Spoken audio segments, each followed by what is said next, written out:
Right, breaking news చూస్తున్నాం. తెలంగాణ వ్యాప్తంగా పెరుమాళ్ల ప్రణయ్ హత్య కేసు సంచలనం సృష్టించింది. ఇవాళ నల్గొండ జిల్లా అదనపు జిల్లా సెషన్స్ కోర్టు కీలక తీర్పునిచ్చింది.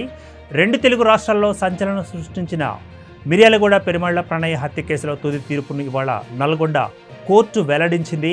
A2 సుభాష్ శర్మకు ఉరిశిక్ష విధిస్తూ న్యాయస్థానం సంచలన తీర్పు ఇచ్చింది. నిందితులు అందరికీ యావజ్జీవ కారాగార శిక్ష విధిస్తూ SC/ST సెషన్స్ రెండో అదనపు న్యాయస్థానం కీలక తీర్పును వెలువరించింది.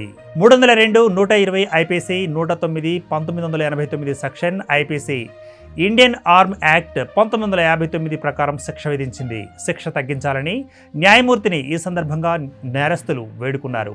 హార్ట్ పేషెంట్ కుటుంబ సభ్యులు, ఆరోగ్యం, చిన్నపిల్లలు ఉన్నారని కొందరు నేరస్తులు న్యాయస్థానానికి తెలియజేశారు. ఇక 2018 సెప్టెంబర్ 14న హత్యకు ప్రణయ్ గురయ్యాడు. గర్భవతిగా ఉన్న భార్య అమృతను నల్గొండ జిల్లా మిర్యాలగూడలోని ఆసుపత్రికి తీసుకువెళ్లారు. తిరిగి వస్తుండగా దుండగులు ప్రణయ్పై కత్తులతో దాడి చేసి హతమార్చారు. తన కూతురిని కులాంతర వివాహం చేసుకున్నాడనే కక్షతో సుఫారీ గ్యాంగ్కు ప్రణయ్ను మారుతిరావు హత్య చేయించారు. ఈ కేసును ప్రతిష్టాత్మకంగా తీసుకున్న పోలీసు శాఖ అన్ని కోణాల్లో విచారణ పూర్తి చేసింది. 1600 పేజీలలో ఛార్జిషీట్ నివేదికను రూపొందించింది. అప్పటి ఎస్పీ AV రంగనాథ్ పర్యవేక్షణలో విచారణ పూర్తి చేసి హత్య కేసులో 8 మంది నిందితుల పాత్ర ఉందని నిర్ధారించింది.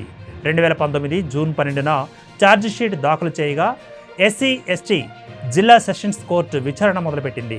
సుమారు 5 సంవత్సరాల 9 నెలల కాలం పాటు విచారణ కొనసాగగా పోలీసు శాఖ సమర్పించిన ఛార్జిషీట్ నివేదిక, పోస్ట్ మార్టం రిపోర్ట్, సైంటిఫిక్ ఎవిడెన్స్లతో పాటు సాక్షులను న్యాయస్థానం విచారించి తుది తీర్పును ఈరోజు రిజర్వ్ చేసింది.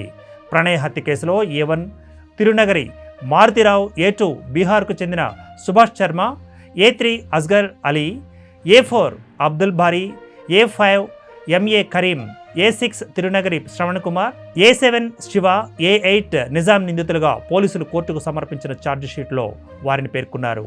ప్రధాన నిందితుడు మారుతిరావు A1 2020 మార్చిలో ఆత్మహత్యకు పాల్పడిన విషయం తెలిసిందే.